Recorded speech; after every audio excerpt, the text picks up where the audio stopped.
Поначалу я начинал рисовать мультфильмы, когда уже более сознательный возраст наступил. Я начал увлекаться портретами. Когда мне было 12 лет, я узнал, что у нас в поселке есть кружок для рисования. Решил сходить, там была своя атмосфера, более творческая. И рисовать там было одно удовольствие. Моим первым преподавателем по изобразительному искусству была Венера Рустемовна. Первый раз рисовал гуашью, это были натюрморты. Но она понимала, что я больше преклонен рисовать портреты и как бы больше обучала рисовать именно их.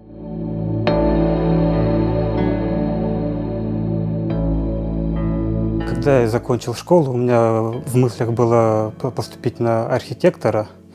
Тогда был вступительный экзамен, это портрет и композиция, состоящая из кубов, шаров.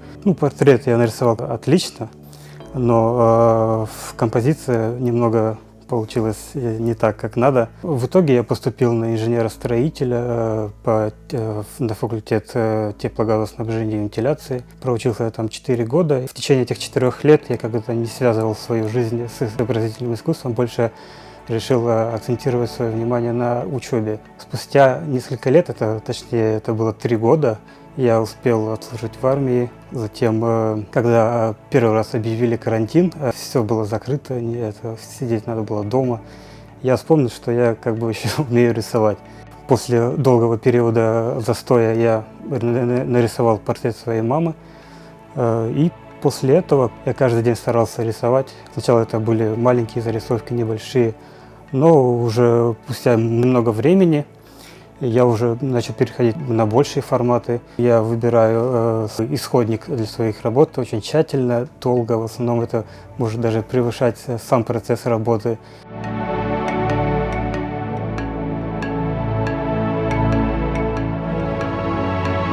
Я больше обращаю внимание не на ее внешность, а на то, какие эмоции она выражает на этой фотографии.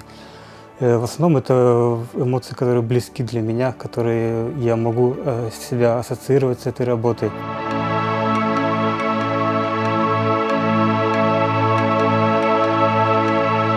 Мне нравится, когда в моих картинах есть какая-то жизнь, некая динамика.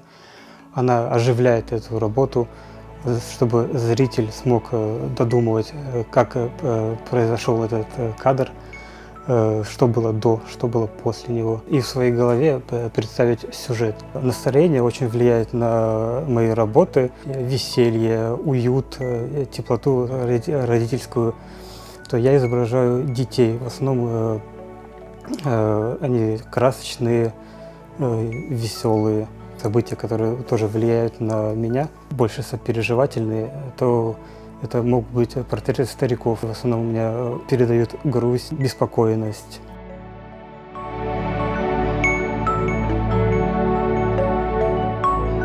Передать схожесть внешности человека – это половина дела в моих работах. Более важная половина процесса это занимает передать живость этой самой работы.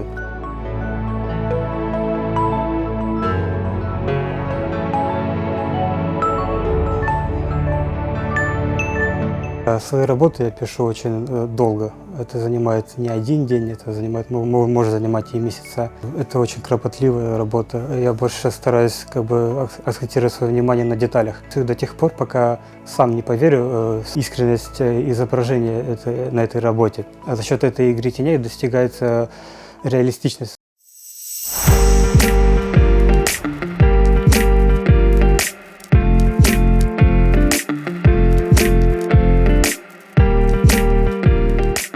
Мне подарили на день рождения пастельные карандаши, цветные мелки.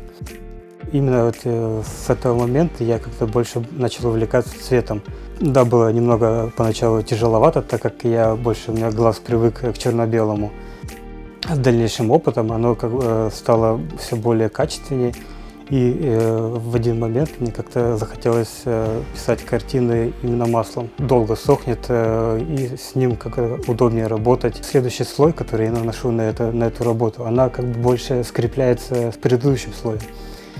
И я рисую больше лессировками. За счет этого я могу высветлять, высоте менять. Работа становится более плавной, более объемной.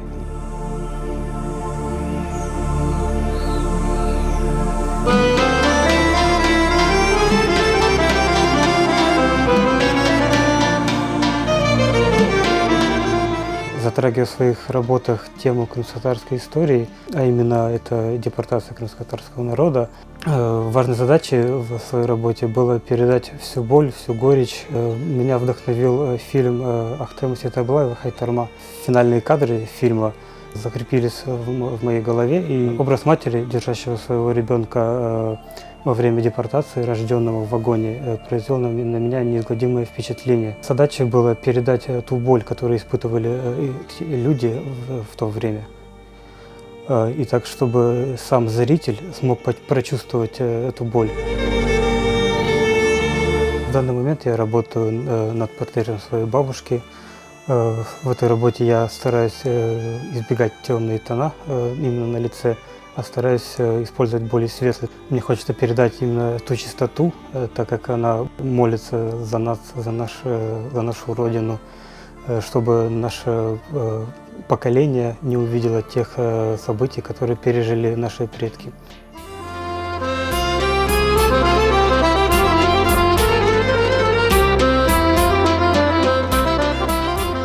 Я родился в селе Бурнаш, это село Уваровка Нижегородского района. Но уже когда закончил учебу в школе, я переехал в Симферополь, учился, сейчас работаю. Но тем не менее стараюсь чаще приезжать домой, прочувствовать этот домашний уют. Любовь к родине начинается с семьи. Близкие люди направили меня на этот путь. На протяжении всего моего пути они являются моей главной поддержкой, источником моего вдохновения. Конечно же, родные места, где я провел свое детство, они больше вдохновляют. Вообще, как крымский татарин, я люблю весь Крым, его горы, крымские пейзажи. Но родные степи, они греют больше душу, я чувствую некий простор.